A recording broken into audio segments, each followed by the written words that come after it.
Welcome back to Chapter 4.1, Properties of Gases and Boyle's Law.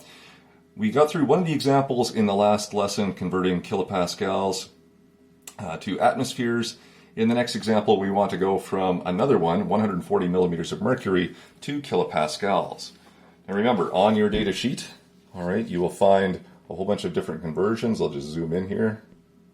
All right, you can see a bunch of them here.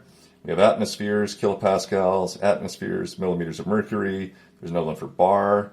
So we have a few that we can use here.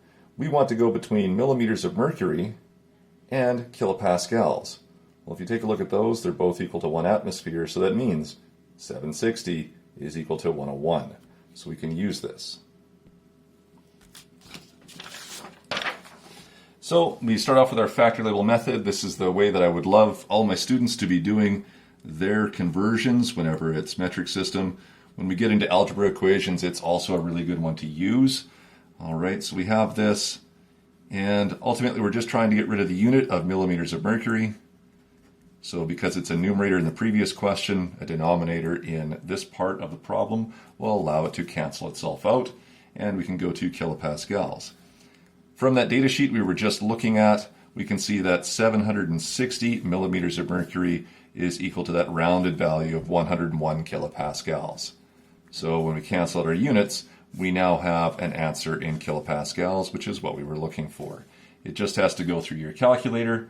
So remember, anything that is a numerator is a multiplier, anything in the denominator divides, and so it should work out to 18.6052 kilopascals. We do need to correct that calculator. Whenever we're doing calculations, remember that the TI doesn't necessarily tell you the correct final answer, so we need to change that.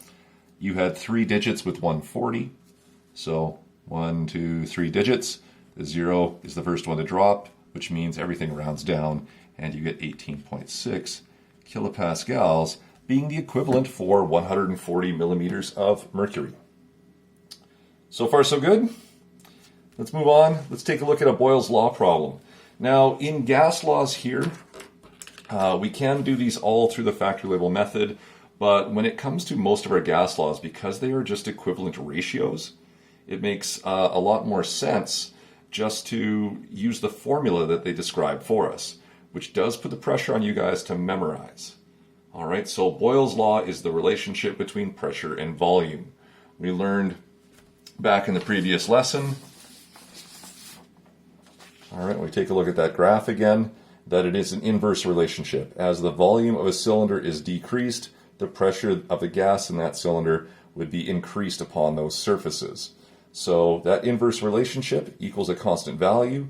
If the constant can't change, then we create an inverse ratio, which reads as the pressure volume of cylinder 1 is equal to the pressure volume of cylinder 2. But it is the product that is equal, not the individual pressure or volume. So if we think about it, if I had a certain value here and I increase pressure, then the volume has to decrease to maintain the same number on either side of the equation. Okay, so it is easiest to just use this formula and recognize it. Therefore, it is a simple ratio. P1V1 is equal to P2V2. We just have to plunk in our numbers. We can see that we have a 2-liter party balloon at 98 kilopascals. That is one situation for the party balloon. So there's 98 kilopascals. There's your 2-liter volume. All right, and so that is the first situation.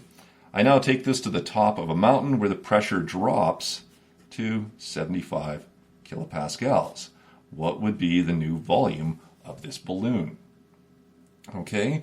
Our pressure has now gone down. Pressure 2 went down. How do I maintain the product quality? Well, I expect volume to go up. All right, we just don't know exactly how much, but we can solve this algebraically. So I should divide both sides by 75 kilopascals. And so that leads to an equation here.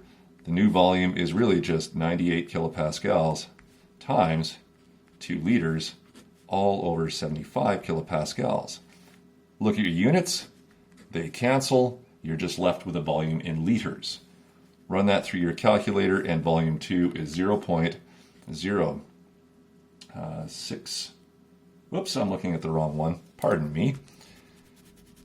I didn't want to have to run the calculator in front of you guys, so I have all these solved on another sheet already. When we take a look at this one, do this through your calculator, and you get 2.6133 blah blah blah liters. You just have to correct that to our sig dig limit. I had 2 with liters, 2 with 98 kilopascals, and 2 with 75. Therefore, it's these two. The one rounds down.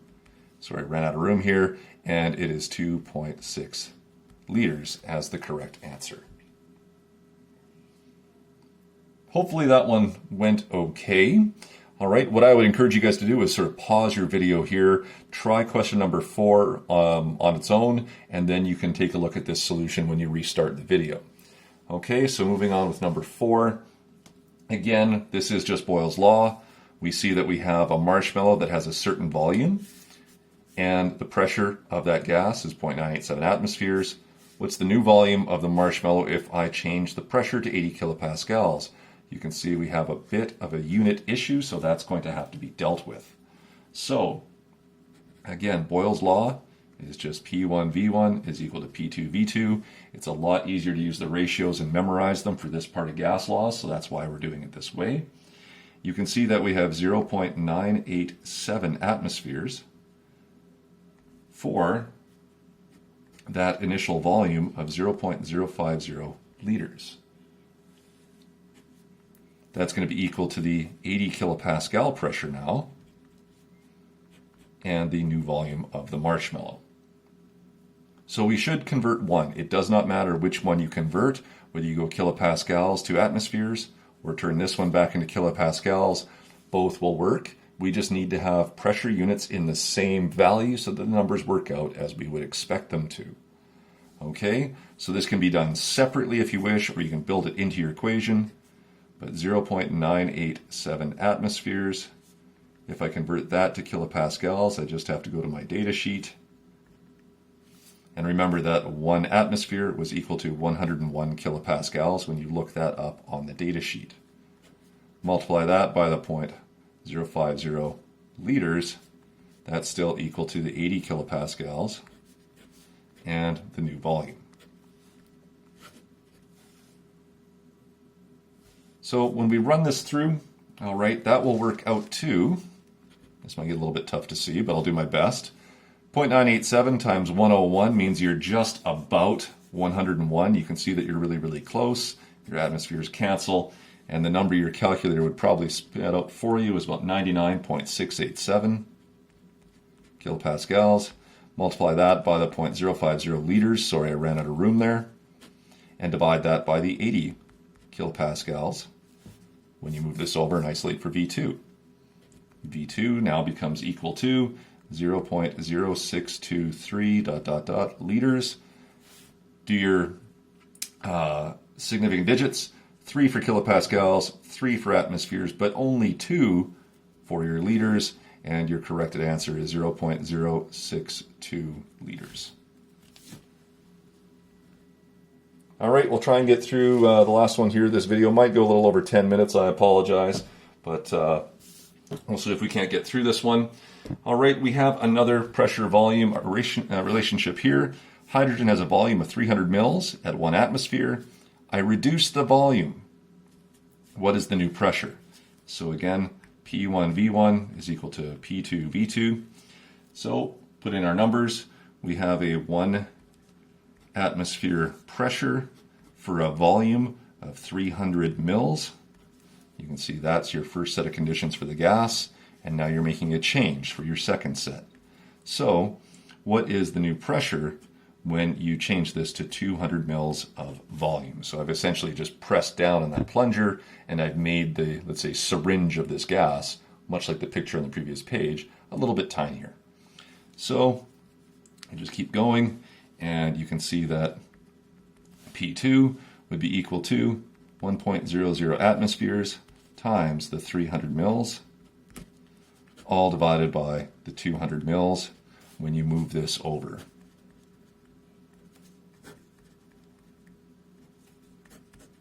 All right, P2 now by itself.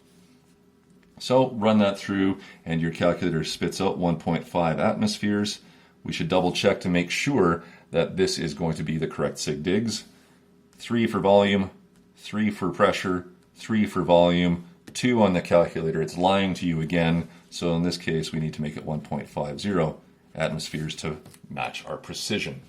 Okay, there you go. Those are the 5 examples. Make sure that you're doing your readings on page 148 to 152.